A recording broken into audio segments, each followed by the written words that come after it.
Muchas gracias a todos por acompañarnos del día de hoy. Hoy hablaremos de una enfermedad que sí que es bien frecuente en todas las personas, la hipertensión arterial. Vamos a hablar de diferentes aspectos de esta condición, causas de qué es finalmente, de cómo podemos saber que la estamos padeciendo y por supuesto también muy importante, cómo a través de ayudas naturales podemos controlarla. Pero también saber cuándo estas ayudas naturales no van a servir, particularmente la hipertensión arterial.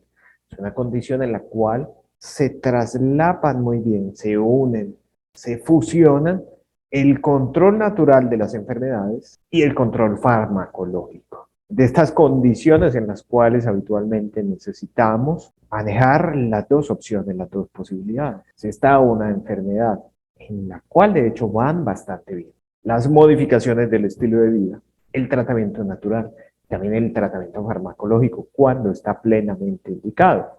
Y a lo largo de esta charla, de hecho, vamos a hablar de diferentes aspectos de la enfermedad. Vamos a intentar responder las siguientes preguntas. Primero, por supuesto, que es la hipertensión arterial. Para reconocer como personas cuándo debemos asustarnos, cuándo debemos prestar un poco más de atención. ¿Qué tan frecuente es? ¿Cuáles son sus causas? ¿Por qué se produce la enfermedad?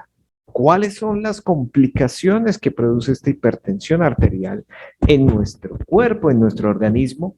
Y precisamente porque es tan importante que la manejemos de una manera adecuada. Vamos a aprender también, vamos a ver si la padecemos, cómo es el tratamiento farmacológico habitual que nos van a enviar, que indicaremos en algunas ocasiones incluso, y si existen o no, y cuáles son estas opciones naturales dirigidas al control de la enfermedad. Y hay que entender todo este tema de la hipertensión y lo primero que debemos decir es que la presión arterial es una tensión, una fuerza que sale desde el corazón a través de las arterias, a fuerza que va imprimiéndose del flujo de esta sangre que tenemos todos, de este líquido. Y por los movimientos del corazón, tenemos dos momentos importantes en esta presión arterial. El momento sistólico, es el momento de contracción del corazón en el cual se da la salida de la sangre hacia los vasos sanguíneos. Y otro momento diastólico, en el cual se relaja el corazón e ingresa sangre a la misma cavidad. Esos dos momentos son los que nos dan las dos medidas de presión arterial que habitualmente tenemos. De manera coloquial, las personas indican que hay una de la presión que está alta y de la otra que es más bajita. Son estos dos momentos del funcionamiento del corazón los que determinan estas dos fuerzas diferentes. Y sí que van a ser importantes porque de acuerdo al nivel que tengamos, cada una de ellas o de las dos, vamos a identificar o no la presencia de la hipertensión arterial. Evidentemente, los niveles de presión, de fuerza a través de las cuales la sangre fluye en nuestro cuerpo, pues requiere unos mínimos necesarios para que funcione. Y por eso mismo, cuando se reduce muchísimo la presión arterial en el cuerpo, se producen desmayos. Personas que se desmayan porque su presión arterial ha caído de una manera importante. O también estamos acostados y nos levantamos y sentimos que el mundo se nos viene encima, nos mareamos, todo nos da vuelta porque esa regulación de la presión arterial no ha sido la adecuada. Finalmente, para que nuestro cuerpo, nuestro organismo funcione, requiere que haya un flujo mínimo de sangre a cierta presión particular en todos los órganos. Cuando se disminuye, aparecen enfermedades, pero también cuando se aumenta. Hay unos aumentos que son relativamente bajos y que producen alteraciones en ciertos órganos del cuerpo, a largo plazo sobre todo, pero también ciertas subidas por encima particularmente de los 220 milímetros de mercurio de presión, estamos hablando ya de unos niveles de presión arterial muy intensos, también van a producir enfermedad de una forma aguda. Si nuestra presión arterial se incrementa de una manera muy importante, de una forma muy rápida, vamos a tener unas alteraciones bien importantes en nuestro cuerpo.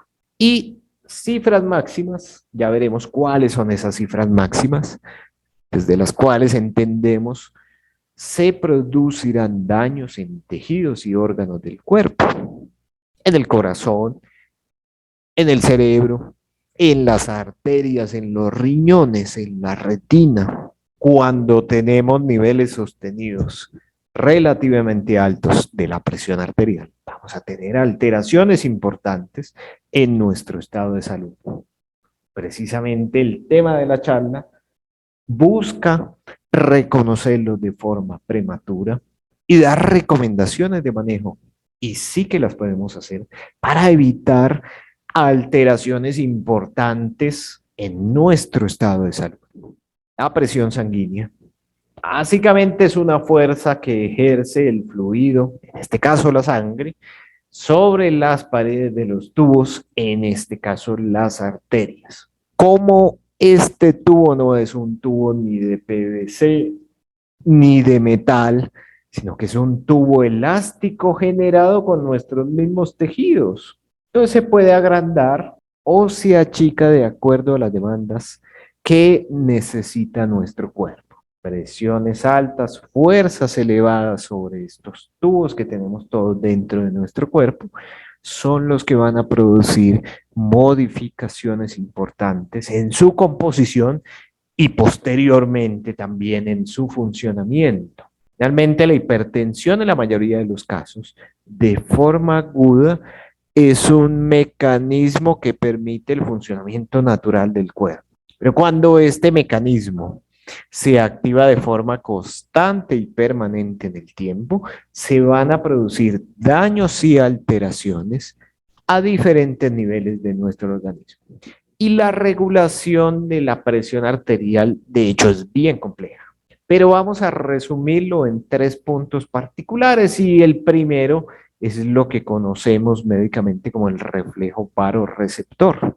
Baro de presión, es decir, los cambios de presión, de posición que tiene nuestro cuerpo ajustan los niveles de la fuerza con la cual la sangre se mueve en el cuerpo. Evidentemente, pasar de una posición acostada a de pie requiere unos ajustes en el flujo sanguíneo. Y naturalmente todos venimos acondicionados para que esos mecanismos funcionen bien.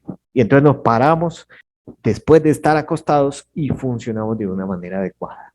Porque estos cambios de posiciones en general no deberían producir ningún tipo de manifestación. También tenemos otra cosa que es el sistema renina-angiotensina. Esto suena un poco raro y funciona principalmente en el riñón y en el pulmón. Producimos una sustancia en los riñones, producimos una modificación de esta sustancia en el pulmón y en condiciones normales de acuerdo a las sensaciones del cuerpo, a la forma en la cual se introduce información al mismo. Podemos regular la velocidad con la cual perdemos líquido, es decir, cuánto orinamos, cuánto se reduce el flujo sanguíneo en nuestro cuerpo y qué resistencia deben tener esas arterias en nuestro organismo. Todo está finamente regulado en condiciones normales. Por supuesto, cuando tenemos alteraciones, habrán unas modificaciones en las que funciona nuestro cuerpo y en las cuales se produce la regulación de los niveles de presión arterial. Y tenemos adicionalmente otro mecanismo derivado de una hormona que se produce encima de nuestros riñones, en las glándulas suprarrenales, y se llaman suprarrenales básicamente porque están arriba del riñón. Una hormona de tipo esteroide, como los corticoides que a veces algunas personas necesitan consumir como parte de sus tratamientos, que incrementa la retención de líquido. Ya intuirán algunos de ustedes que si tenemos mayor producción de esta hormona, pues tendremos mayor retención de líquidos y por lo tanto alteraciones en la presión arterial.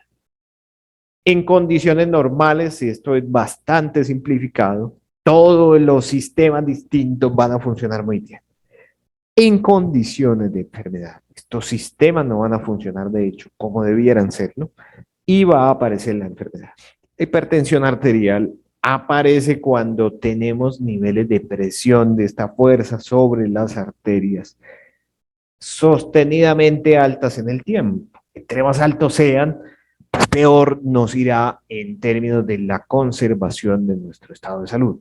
Y de esta hipertensión sistólica, de esta presión sistólica, es decir, del momento en el cual el corazón va bombeando la sangre hacia afuera, hablamos de que cuando está más arriba de 140, está alta. Si tenemos diabetes, si está más arriba de 130, está alta. Es el punto de corte en el cual identificamos que tenemos hipertensión. Sostenida en el tiempo, una sola medición no vale. Y la diastólica, la que consideramos como baja, si está más arriba de 90 o en diabéticos más arriba de 85, tenemos hipertensión arterial, entonces en este caso diastólica. También es posible incluso que tengamos de las dos. Está subida la presión de funcionamiento de nuestra circulación sanguínea de una manera constante en los dos momentos, teniendo en cuenta que algunas personas se asustan al momento de la evaluación, lo que conocemos como hipertensión de bata blanca. Evidentemente, si vamos donde nuestro médico de cabecera nos va a medir la presión, nos van a revisar nuestro cuerpo, vamos a ver si estamos sanos o no, eso puede producir algo de estrés e incrementar de manera significativa los niveles de presión arterial. Eso es lo que llamamos como hipertensión de bata blanca. Cómo esos niveles de presión arterial se incrementan de manera importante al momento de la evaluación por un profesional de la salud. A veces pasa. Muchas personas están mal diagnosticadas como hipertensas, básicamente por el temor, por el susto que sienten al momento de la medición. Y por eso se reconoce que al menos debemos tener 2 o 3 mediciones por encima de los niveles en condiciones naturales, normales de funcionamiento del cuerpo, para decir usted tiene hipertensión arterial. Entre otras porque será una categoría de riesgo permanente y persistente en el tiempo. Y hay que estar muy seguros de cuándo la tenemos al momento de identificarla, porque va a modificar diferentes conductas metabólicas, de tratamiento farmacológico, de manejo natural, de todo tipo, dirigidos a disminuir el riesgo de las complicaciones y los eventos derivados de la hipertensión arterial. Y claro que es importante reconocer la hipertensión arterial, porque en la medida en que se produce sostenida en el tiempo, va a incrementar la mortalidad. Si nosotros somos hipertensos, tendremos un mayor riesgo de morir en comparación con las personas que no tienen esta condición, especialmente las muertes cardiovasculares, infartos, derrames cerebrales, complicaciones vasculares periféricas, todas ellas se incrementan en las personas con hipertensión arterial. Y el principal problema es que la hipertensión arterial suele ser asintomática, silente, sin ninguna manifestación que nos permita reconocer que algo está mal en nuestro cuerpo. Cada vez es más frecuente, en parte porque cada vez se busca más esta condición. Hace 100 años no se buscaba este tipo de manifestaciones, pero también es cierto que es más frecuente en la región urbana que en la rural, por diferentes motivos, la alimentación, el sedentarismo, los niveles de estrés, al punto en el cual 4 de cada 10 adultos probablemente tienen alteraciones de la presión arterial, pero teniendo en cuenta que 6 de cada 10 que tienen hipertensión no saben, no han sido reconocidos con esta entidad clínica. Es decir, hay mucha gente que piensa estar sana, pero maneja niveles de presión arterial lo suficientemente elevados como para reconocerse como hipertensión. Con el paso de los años incrementa la frecuencia del diagnóstico. Entre más años tiene una persona, es más probable, de hecho, que sea diagnosticada con esta condición. Y claro que produce un costo importante en términos de su atención y del manejo de las complicaciones. Evidentemente es más costoso tratar las complicaciones derivadas de la hipertensión, que es su mera identificación y manejo adecuado. Por eso mismo es importante que la hipertensión se reconozca de una manera oportuna, rápida, relativamente fácil antes de que se produzcan las modificaciones importantes en el funcionamiento de nuestro organismo. Y existen diferentes factores que van a impactar sobre la aparición de hipertensión arterial. Y aquí tenemos varios factores de riesgo. La edad, ya lo dijimos, entre mayor edad tengamos, es más probable que se presente, porque el cuerpo, producto de los diferentes procesos de envejecimiento que ocurren en el organismo, va compensando la falta de circulación sanguínea con incremento de la presión arterial. A mayor edad, mayor envejecimiento y por lo tanto también mayor riesgo de presentar hipertensión arterial. Los afrodescendientes tienen mayor riesgo de hipertensión arterial. Si tenemos antecedentes familiares de incrementos de la presión arterial, pues tenemos también más riesgo nosotros de que en algún momento se identifique esta condición, el sobrepeso y la obesidad. La falta de actividad física, el sedentarismo, es un factor de riesgo, de hecho, muy importante. Termina por conducir a los incrementos en los niveles de presión arterial. El tabaquismo, una dieta que tenga un alto consumo de sodio, popularmente la llamamos sal, pero si consumimos mucho sodio, vamos a terminar por tener también esta condición. El consumo excesivo de alcohol, el estrés mal gestionado, niveles sostenidos en el tiempo de estrés que no ha sido adecuadamente gestionado, es decir, no ha sido adecuadamente descargado en nuestro cuerpo, incrementa los riesgos de que padezcamos hipertensión arterial. La diabetes, los incrementos en los niveles del azúcar en la sangre, la enfermedad renal crónica y la apnea del sueño, es decir, estas personas que sostenidas en el tiempo sin condiciones que la incrementan, roncan todos los días, estén acostadas boca arriba, estén acostadas a los lados, estén acostadas boca abajo, hayan comido o no, hayan hecho algo distinto, no, y roncan, tienen más riesgo de presentar hipertensión arterial. En el cuerpo ocurren modificaciones importantes, severas y significativas. Se producen proteínas y acuérdense de este nombre, renina y angiotensina, que es una proteína, la angiotensina, que se dedica a la regulación de la presión sanguínea en nuestro cuerpo. Cuando se activa esta angiotensina, se produce reducción del tamaño de los vasos sanguíneos en el cuerpo e incrementa la retención de sodio en nuestro organismo para incrementar la presión arterial. En condiciones normales, cuando tenemos poco consumo de líquido, no tenemos pérdida de sangre por un accidente, por ejemplo, cuando la dieta no ha dado los requerimientos naturales de sodio, pues se activa este sistema para preservar agua, para preservar sodio y para reducir la producción de orina. Básicamente lo que sufrimos todos cuando estamos deshidratados. Incrementa la presión arterial porque estamos perdiendo un poquito de agua de tal manera que nuestro cuerpo funcione de manera adecuada. En las personas con hipertensión, este sistema está activo de una manera consistente, permanente, independientemente del consumo de sodio. De hecho, el sodio lo va a potenciar, independientemente del consumo de agua. De hecho, un mayor consumo de líquidos va a potenciar este mecanismo.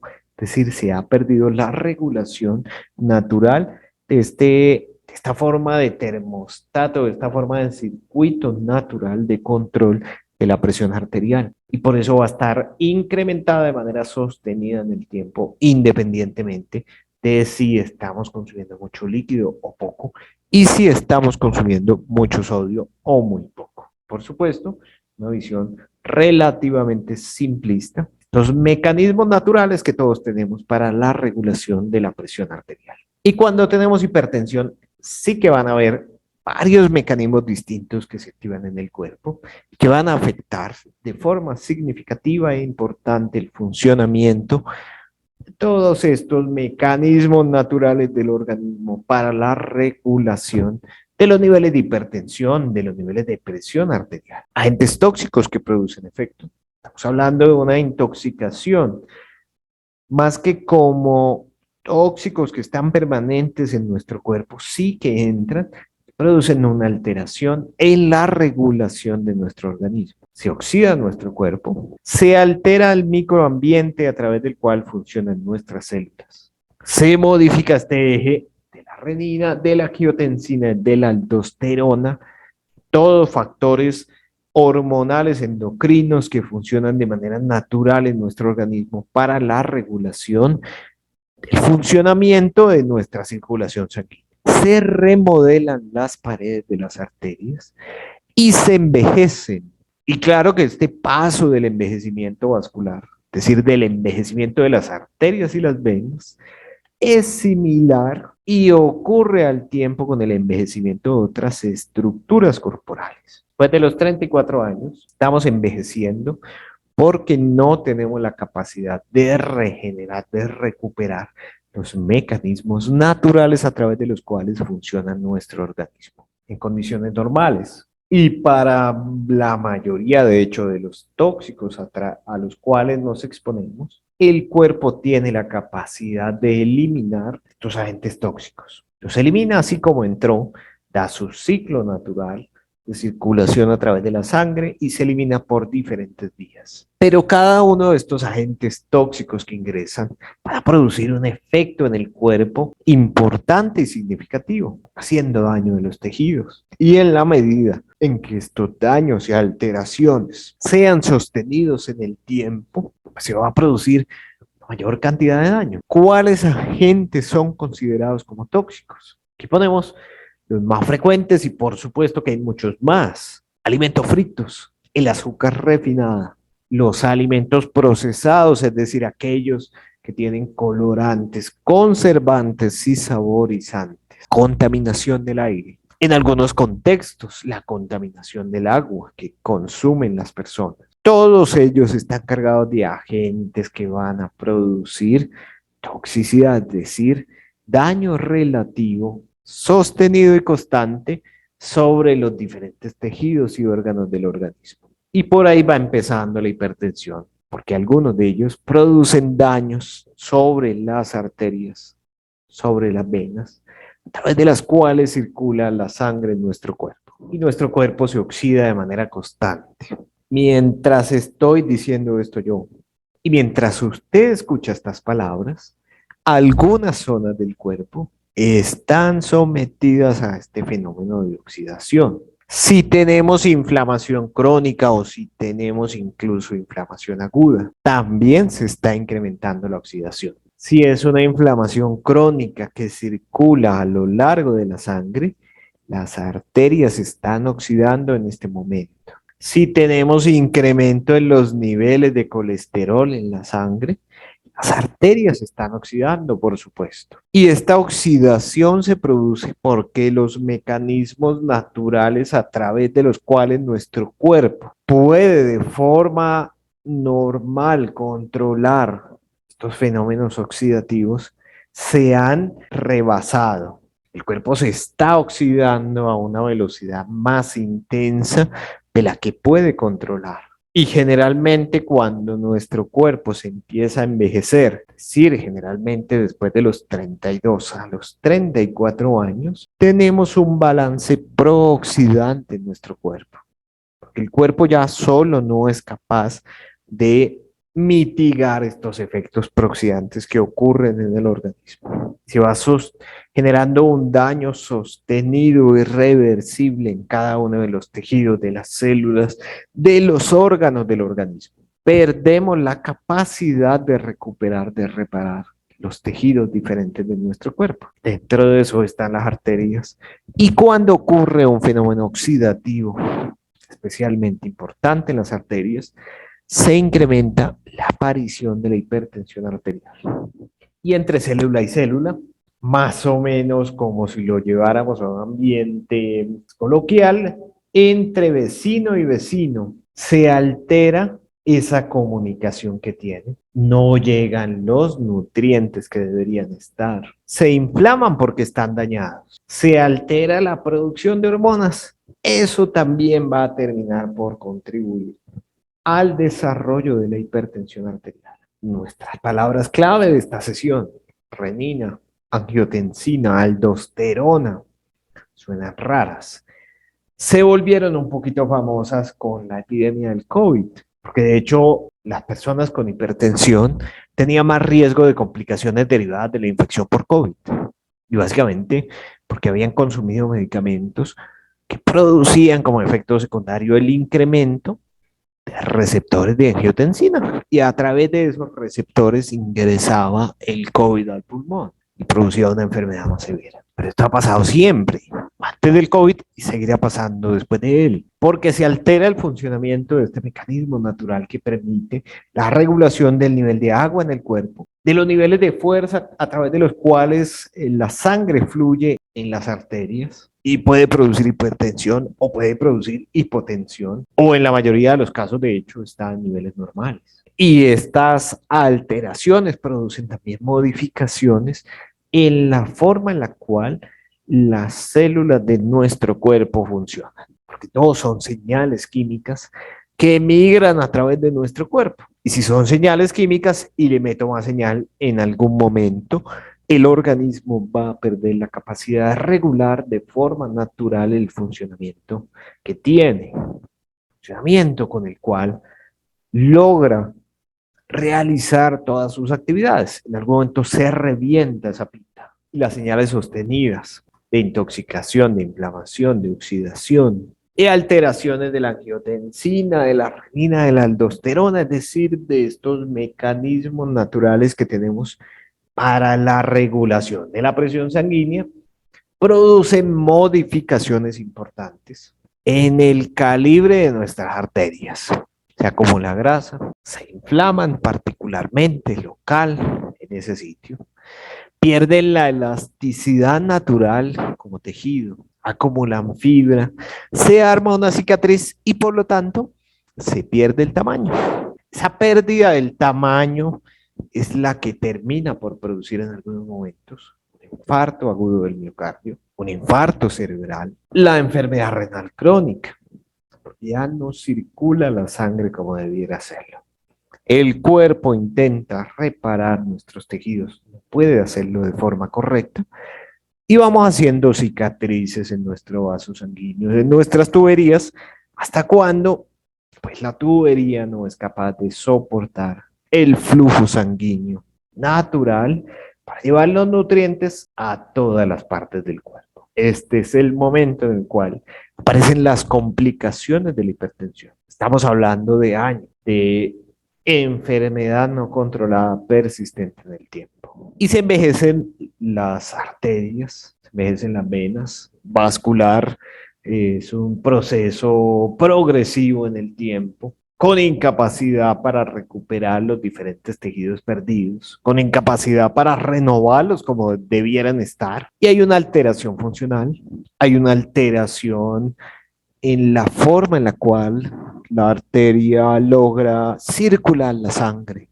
a lo largo del cuerpo. Pero lo que sí es cierto, y lo que vamos a aprender al final de esta charla, es que podemos modificar la velocidad con la cual se va a producir este envejecimiento vascular. Y de acuerdo a las decisiones de vida que tomemos, del estilo de vida que llevemos, vamos a tener una mayor velocidad o una menor velocidad de progresión de este envejecimiento vascular. En cada uno de nosotros está finalmente la decisión de tener arterias de 80 años teniendo 50 o tener arterias de 50 años teniendo 80 años de vida. Al final lo que hagamos a modificar la forma en la cual la velocidad se produce el envejecimiento en nuestros vasos sanguíneos en el cuerpo.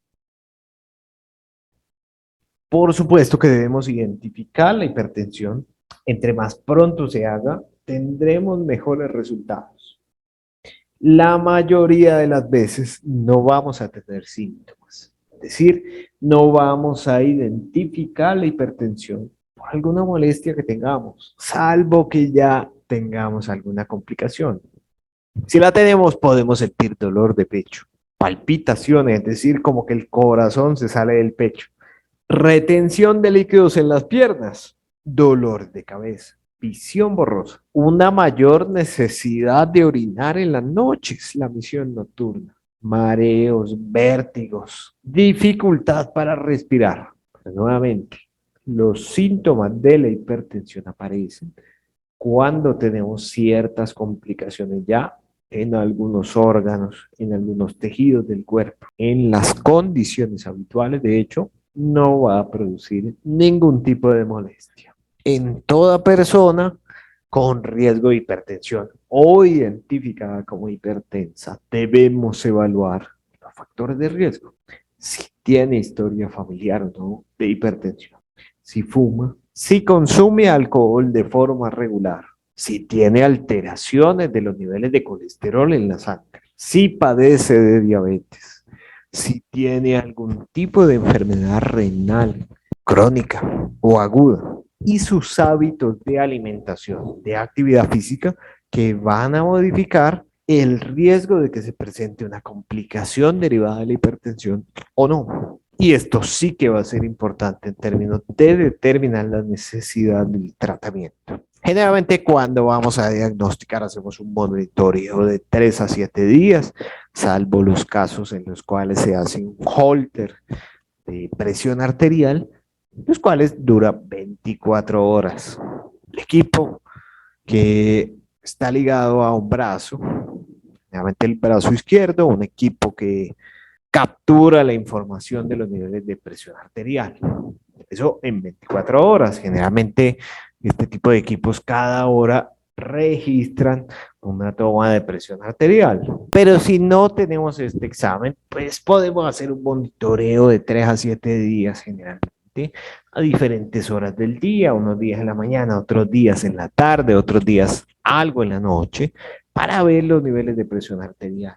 Como generalmente cuando hacemos la toma de la presión arterial, vamos caminando hacia el sitio de la tensión, 5 minutos de descanso antes de la toma. Si tenemos 3 tomas superiores a 140, diabéticos a 130, y de la diastólica de la bajita, mayores a 90 o a 85 en diabéticos, estaremos hablando de que estamos en hipertensión. 3 tomas superiores a esos niveles. Si tenemos 7 tomas, 10, 20, podemos sacar un promedio. Si el promedio es mayor a 135 de la sistólica, es decir, de la más alta, y de 85 de la más baja, estamos ante un caso de hipertensión. Y si nos han hecho un holter y en el promedio, en las mediciones nocturnas, tenemos más de 120-70, tenemos hipertensión. ¿Por qué? Básicamente porque durante el sueño, es decir, en la noche, manejamos siempre y de forma habitual niveles bajos de presión arterial. Otros exámenes que se hacen en la evaluación de la hipertensión arterial, el electrocardiograma, para evaluar la forma en la cual el corazón funciona, a través de la cual el corazón conduce la energía eléctrica. Y claro que en el electrocardiograma podemos ver complicaciones derivadas de la hipertensión. Se evalúa también la función renal, los niveles de colesterol, los niveles de azúcar en la sangre. Estamos hablando entonces de evaluar otros factores de riesgo cardiovasculares asociados a la hipertensión, los electrolitos, el sodio, el potasio, el cloro. Y de acuerdo a la evaluación del médico que esté atendiendo en el momento, podemos hacer otro tipo de exámenes, el ecocardiograma, la ecografía renal, tomografías, pensando en causas particulares o en complicaciones derivadas de la hipertensión arterial. Porque debemos tener en cuenta que existe también lo que conocemos como hipertensión secundaria, es decir, una hipertensión que deriva de otras enfermedades y condiciones. Enfermedad renal, crónica o aguda, la diabetes no controlada, sostenida en el tiempo, que produce daños en el funcionamiento del riñón, el estrechamiento de la arteria renal, más frecuente en los jóvenes. Por algún motivo, sus arterias son un poco más pequeñas y esto hace que se incrementen los niveles de presión arterial. Tumores también que producen hipertensión arterial. el hipo o el hipertiroidismo, particularmente más frecuente el hipertiroidismo, que produce incrementos en los niveles de presión arterial en la sangre. El síndrome de Cushing, más frecuente como consecuencia del consumo continuo de corticoides por enfermedades autoinmunes, por ejemplo. Estas hipertensiones secundarias mejoran cuando se resuelve la causa principal. Sin embargo, no es la causa más frecuente. La mayoría de los casos no podemos identificar una causa plenamente determinada para la hipertensión. Y hay medicamentos que sí que van a producir incrementos de los niveles de presión arterial como consecuencia de su consumo continuo. 2 a 3 pacientes con hipertensión cada 10 consumen generalmente medicamentos que incrementan la presión arterial y es importante conocerlos porque habrá que hacer algún tipo de modificación en su consumo, en su manejo. El acetaminofén, el tratamiento con anticuerpos monoclonales, los corticoides, los estrógenos, descongestionantes nasales, están presentes en los antigripales. La yohimbina, los antiinflamatorios no esteroideos como el ibuprofeno, como el naproxeno, el diclofenaco, medicamentos contra la migraña y el ginseng a alta dosis. Estamos hablando de dosis de más de 1500 miligramos por día, terminan por producir o favorecer el estado de hipertensión. Si se consumen de manera regular, de hecho van a afectar el control de las metas de presión arterial en nuestro cuerpo. Y por lo tanto, en el contexto de personas con hipertensión, hay que ajustar muy bien la dosis que se consume de cada uno de estos medicamentos. El manejo convencional inicia con el entendimiento de que deben existir modificaciones en el estilo de vida, de la dieta, de la actividad física, del manejo del estrés, ya lo veremos un poquito más adelante. Si tenemos al momento de la identificación de la presión arterial cifras superiores a 160, 100, hay que iniciar inmediatamente medicamentos. Si tenemos factores de riesgo que conducen a que tengamos un alto riesgo de eventos cardiovasculares como un infarto, hay que iniciar con niveles incluso inferiores medicamentos de forma inmediata. Es decir, una persona con diabetes, una persona con niveles altos de colesterol en el tiempo, debe iniciar una vez identificada un alto nivel de presión arterial, medicamentos de forma inmediata. Si tenemos bajo riesgo, y ahí entra la medicina natural de forma inmediata al tratamiento, podemos iniciar de 3 a 6 meses de modificación del estilo de vida, sin necesidad en estos casos de bajo riesgo de iniciar medicamento de forma inmediata. Personas de alto riesgo o con factores de riesgo alto, eventos cardiovasculares, casi que sí o sí, de forma inmediata, prematura, hay que iniciar el medicamento convencional, inevitablemente. Y hay unas metas que debemos cumplir como parte del tratamiento de la hipertensión, con manejo de medicamentos o con manejo natural. Siempre van a ser las mismas.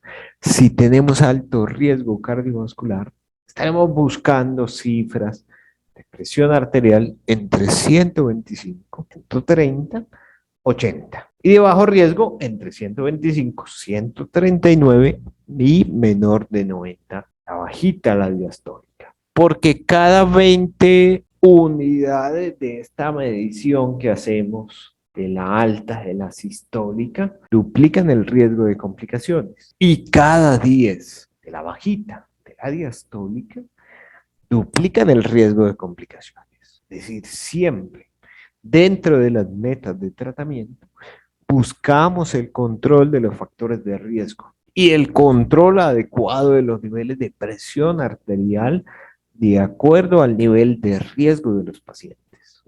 Y medicamentos hay distintos tipos. Los IECAS, mejor conocidos como enalapril, bloqueadores del receptor de angiotensina, como los sartán, diuréticos, bloqueadores beta, como el metoprolol, bloqueadores de canales de calcio, como el verapamilo, Generalmente se inicia con monoterapia en el tratamiento, pero si no se ha logrado la meta de presión, se van incrementando de forma progresiva, luego 2, luego 3, luego 4, hasta lograr el objetivo terapéutico. Sí, es el razonamiento del manejo convencional farmacológico de esta entidad. Y producen algunos efectos secundarios. En esta diapositiva se los muestro. Algunos producen tos seca, o mareos, o calambres, o sensación de manos y pies frío, de cansancio, o alteraciones de la regulación de la presión con los cambios de posición, estreñimiento incluso. Es cierto que algunos medicamentos que hacen parte del manejo de la hipertensión producen alteraciones, pero afortunadamente no son tan frecuentes. En la mayoría de los casos, de hecho, no se van a producir ningún tipo de alteraciones significativas en el contexto de la vida cotidiana. Por lo tanto, no debería ser una preocupación significativa que debamos tomar alguno de estos tipos de medicamentos. Tenemos opciones naturales para su manejo, con objetivo de buscar modificar el estilo de vida, buscando mejores resultados. En los casos de bajo riesgo podemos evitar los medicamentos, pero si es una persona que ya está consumiendo medicamentos contra la presión, buscamos evitar que necesite más medicamentos y que se reduzcan los efectos adversos secundarios derivados del consumo de los mismos. Y en cualquiera de los casos, bajo riesgo, alto riesgo, disminuir la aparición de complicaciones como consecuencia de la hipertensión arterial. Modificamos la alimentación, controlamos los niveles de estrés, controlamos el peso y a través de ayudas naturales. O sea, lograr un control adecuado de los niveles de presión arterial. Hay que evitar el consumo de sal. Empezamos por la adición de sal en los alimentos, pero también hay que evitar alimentos que de entrada tienen mayor contenido de sodio, los embutidos, los enlatados, los pescados salados, o el pescado seco, por ejemplo, los frutos secos con adición de sal, las frutas en conserva, verduras en conserva, es decir, en general en conserva va bastante mal. Las margarinas y los quesos ricos en grasa suelen ser todos alimentos que tienen un mayor contenido de sal. El alcohol en exceso, y estamos hablando de que en términos generales el consumo de una copa de vino tinto al día es una cantidad saludable. Hay que evitar las azúcares refinadas, el exceso de cafeína, hablamos de unas 5 tazas de tinto cada día, más o menos, lácteos enteros. Si vamos a consumir lácteos, preferiblemente que sean descremados, es decir, bajos en grasa, y limitar el consumo de carnes rojas, especialmente porque la mayoría de las veces las consumimos con sal añadida, y buscar que si vamos a consumir carnes rojas, hagamos 3 días por semana. Es una buena cantidad generalmente para el consumo de las carnes rojas. Algunos alimentos favorables, frutos rojos, el banano o el plátano,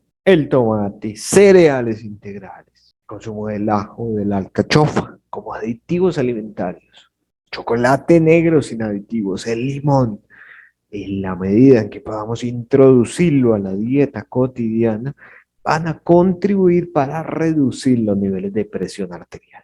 Hay que hacer actividad física, porque va a permitir también el control del peso corporal. 3 a 4 días por semana, con la intensidad que nuestro cuerpo pueda soportar, evitando golpes directos sobre articulación. Nadar, trotar o andar en bicicleta son buenos ejemplos de actividad física adecuada que va a también permitir mejorar los niveles de presión arterial que manejamos y va a contribuir a uno de los factores de riesgo fundamentales de la presión arterial alta, como es el sobrepeso y la obesidad. Aquí les presento una imagen en las cuales diferentes actividades físicas queman también diferentes niveles de energía en nuestro cuerpo. El ciclismo de montaña, el trote, jugar fútbol, baloncesto son actividades, la natación también, que permiten quemar calorías de una forma importante,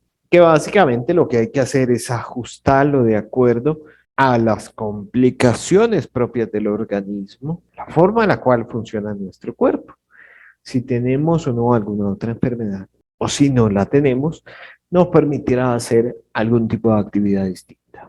Hay que desintoxicar nuestro cuerpo. El carbón activado es un producto que captura las toxinas que ingresan al cuerpo y facilita su eliminación para evitar que produzcan alteraciones significativas en el funcionamiento del organismo. Hay que buscar el control del peso si tenemos hipertensión, pero también tenemos sobrepeso u obesidad. Hay que buscar la reducción del peso corporal.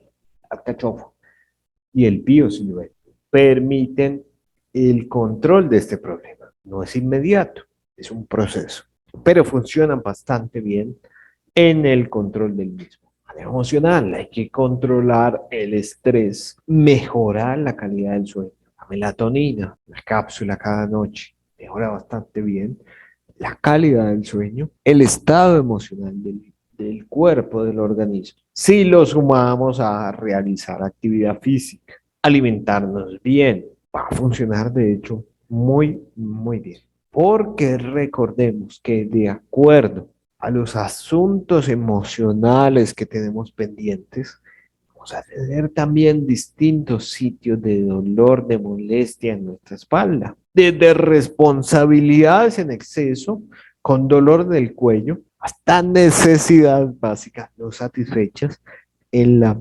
parte baja de la espalda. Y estas emociones hacen que duela un poco más o un poco menos en algún sitio de la espalda. Esencias florales, aceites esenciales permiten también el control de estas emociones que sentimos. De acuerdo a la intensidad de la emoción, como mostramos en esta diapositiva, podríamos preferir una u otra. O es posible que se necesiten varias a la vez. Cada una de ellas nos va a ayudar a manejar de una forma más adecuada estas emociones.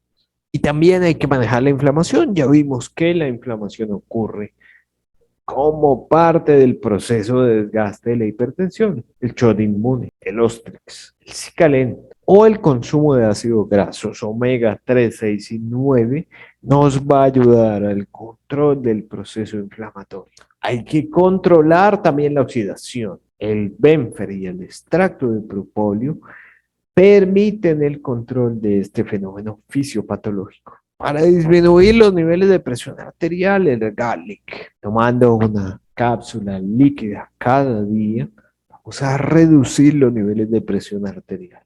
Y para evitar el avance degenerativo, el ginseng con jalea real, que va a mitigar los efectos vasculares de la presión arterial elevada sostenida en el tiempo. Va a disminuir el riesgo con el cual se modifican las arterias y presentan las complicaciones en el cuerpo. Un resumen de los productos.